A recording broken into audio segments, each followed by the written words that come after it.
Hello दोस्तों, आप सभी को गुलाब जामुन जैसी मीठी मीठी नमस्कार। और उसी के साथ आप लोगों का स्वागत है आईपीओ के लव ट्रायंगल शो में। एक और SME IPO Slone info system limited लेके आ रहा है अपना जी आईपीओ। यहाँ पर हम आज इस रिव्यू वीडियो में इस कंपनी का पूरा कच्चा चिट्ठा खोलने वाले हैं, बेसिक से लेके एडवांस तक। Finally after a long time हमें आईटी सेगमेंट से भी एक एसएमई आईपीओ देखने को मिल चुका है। अगर मैं स्टार्टिंग में इसमें अपने पर्सनल डिसीजन की बात करूं तो एक फिर से ऐसा आईपीओ होने वाला है जहां पर हमारा रिस्क भी रहेगा हाई और अवॉर्ड भी रहेगा हाई। मतलब कि ऐसा सिनेरियो हमें इसमें क्यों देखने को मिल रहा है वो आप लोगों को इस आईपीओ की डिटेल डिस्कशन वीडियो में पता लग जाएगा।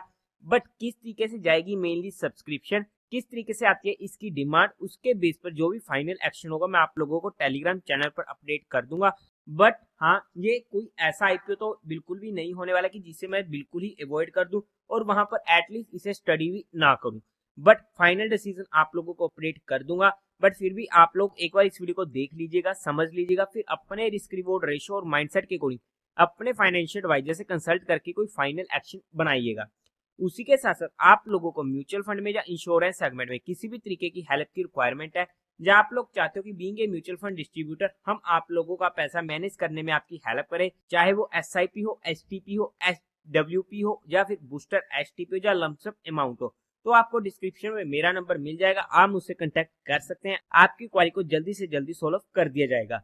अब अगर हम कंपनी की बेसिक डिटेल की बात करते हैं तो जैसा कि पहला पॉइंट है जो हमने पिछले पॉइंट में भी डिस्कस किया था पिछली आईपीओ रिव्यू वीडियो में कि 2022 में ये कंपनी इनकॉर्पोरेट हुई है और ऐसे में बहुत कम टाइम हुआ है इस कंपनी को आए हुए, तो ऐसे में हमारा ऑटोमेटिकली रिस्क फैक्टर काफी बड़ा इंक्रीज हो जाता है।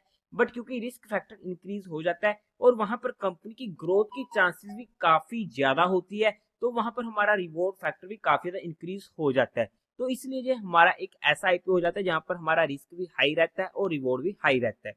बाय द वे, अगर हम कंपनी के काम की बात करते हैं तो ये प्रोवाइड करती है आईटी हार्डवेयर सॉल्यूशन और सेल करती है एंड रेंट करती है वेरियस आईटी इक्विपमेंट जैसे कि laptop, desktop, server, workstation.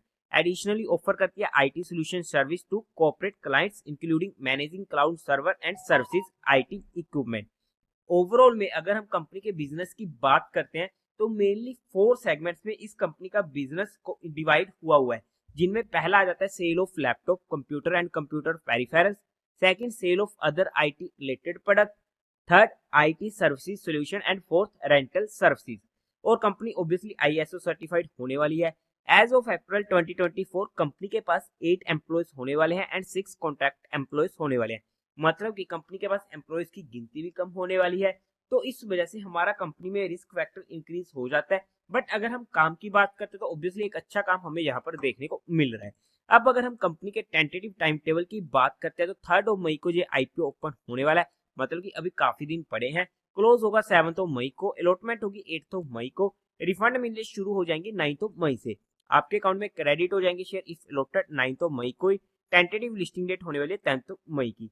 Face value रहेगी 10 रुपीज पर शेयर की। प्राइस होने वाला है 79 रुपीज पर शेयर का। लोड साइज होगा 1600 शेयर्स का। टोटल इशू साइज है 11.06 करोड़ का, जो कि पूरा का पूरा होने वाला है फ्रेश इशू। एनएससी के एसएमई पोर्टल पर ये आईपीओ लिस्ट होने वाला है। कोटा की बात करते हैं तो रिटेल कैटेगरी में 50% का और एचएनए में 50% का होने वाला है। लोट साइज में एक लोट रिटेल कैटेगरी में 1600 शेयर्स का होने वाला है, जिसकी अमाउंट पड़ेगी 1,26,400 रुपीज की। एचएनआई में मिनिमम 2 लोट्स के लिए अप्लाई करना पड़ेगा, जिसकी अमाउंट पड़ेगी 2,52,800 रुपीज की। प्रमोटर्स की बात करते हैं तो राजेश श्रीचंद खन्ना, मनीष राजेश खन्ना, मोहित राजेश खन्ना कंपनी के प्रमोटर होने वाले हैं। प्री इशू होल्डिंग थी 99.43% की, पोस्ट इशू रह जाएगी 73% की।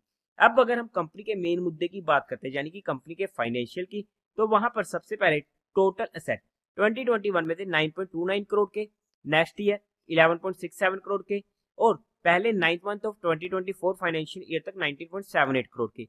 अच्छी ग्रोइंग रेट हमें देखने को मिल रही है। रेवेन्यू की बात करते हैं 2021 में था 11.57 करोड़ का, 2022 में 26.59 करोड़ का, 2023 में 30.77 करोड़ का, और पहले 9th मंथ ऑफ 2024 में 34.34 करोड़ का। अच्छी ग्रोइंग रेट हमें यहाँ पर भी देखने को मिली है। प्रॉफिट आफ्टर टैक्स 2021 में था 27 लाख का, 2022 में 38 लाख का, 2023 में 74 लाख का, एंड पहले 9th मंथ में 2.84 करोड़ का। अगर आप इस फिगर्स को ध्यान से देखोगे या इस रो को ध्यान से स्टडी करोगे तो हमें यहाँ पर 2021 और 2022 में तो ऑलमोस्ट कोई मेजर हमें कोई प्रॉफिट देखने को नहीं मिला। हाउएवर यहाँ पर रेवेन्यू हमें ऑलमोस्ट डबल से भी ज्यादा देखने को मिल चुके थे, जो हमारे लिए एक नेगेटिव पॉइंट हो जाता है।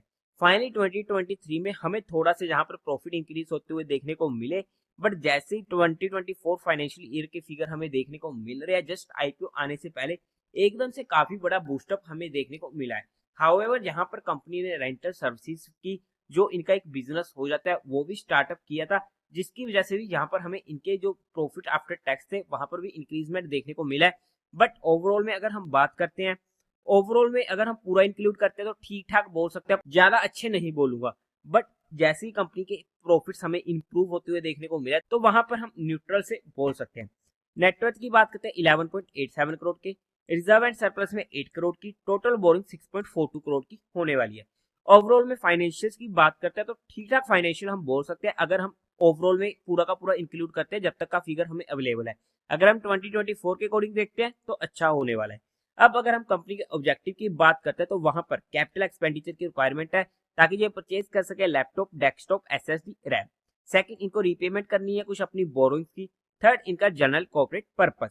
उसी के साथ साथ अगर हम कंपनी को फंडामेंटली चेकआउट करने की बात करते हैं तो आरओई 74% की अच्छी है, आरओसीई 34% की अच्छी है, डेट इक्विटी रेशियो 0.33 की काफी ज्यादा कंफर्टेबल है, आरओएनडब्ल्यू यानी कि रिटर्न ऑन नेटवर्थ 23.98% की अच्छी है, ईपीएस 13.58 की अच्छी है, पीई 5.82 की। फंडामेंटली भी अगर हम बात करते हैं कंपनी की तो वहां पर भी हमें अच्छा फंडामेंटल जहां पर देखने को मिले हैं। और उसी के साथ साथ पीयर टू पीयर कंपटीटर्स में अगर हम बात करते हैं तो सबसे पहले ब्रिस्क टेक्नोविजन जिसका पीएफ 14.61 का, बेंचमार्क कंप्यूटर सॉल्यूशन 0.03 का। जीएमपी की अगर हम बात करते हैं तो आज के टाइम पर इसका जीएमपी हमें 25% के करीब का देखने को मिल रहा है। वैल्यूएशन वाइज भी अगर हम बात करते हैं according to 2024 financial year data तो वहां पर ये आईपीओ फुली प्राइस्ड होने वाला है। बट क्योंकि एकदम से 2024 में हमें काफी बड़े बूस्टअप देखने को मिले हैं तो उस बेसिस पर अगर हम 2023 के अकॉर्डिंग देखते हैं तो वहां पर ये आईपीओ महंगा आ रहा है, तो इस पॉइंट को भी हमें ध्यान में रखना पड़ेगा according to 2023 and 2024 financial year data. By the way किस तरीके से जाएगी डिमांड वो एक इंपॉर्टेंट फैक्टर होने वाला है जिसके बेस पर ही कोई फाइनल डिसीजन बनेगा। बाय द वे हमने यहाँ पर सिर्फ कंपनी को education and learning perspective study किया है, हमने किसी भी तरीके कोई इन्वेस्टमेंट टिप या एडवाइस नहीं दी है। फिर भी आप लोगों को कोई भी काम करना तो एक बार अपने फाइनेंशियल एडवाइजर से कंसल्ट करके ही कीजिएगा। तो देवी और सज्जनों, उम्मीद है आप लोगों को ये वीडियो अच्छी लगी होगी, तो इस वीडियो को लाइक कीजिएगा, शेयर कीजिएगा और साथ ही साथ चैनल को सब्सक्राइब करें। हर हर महादेव।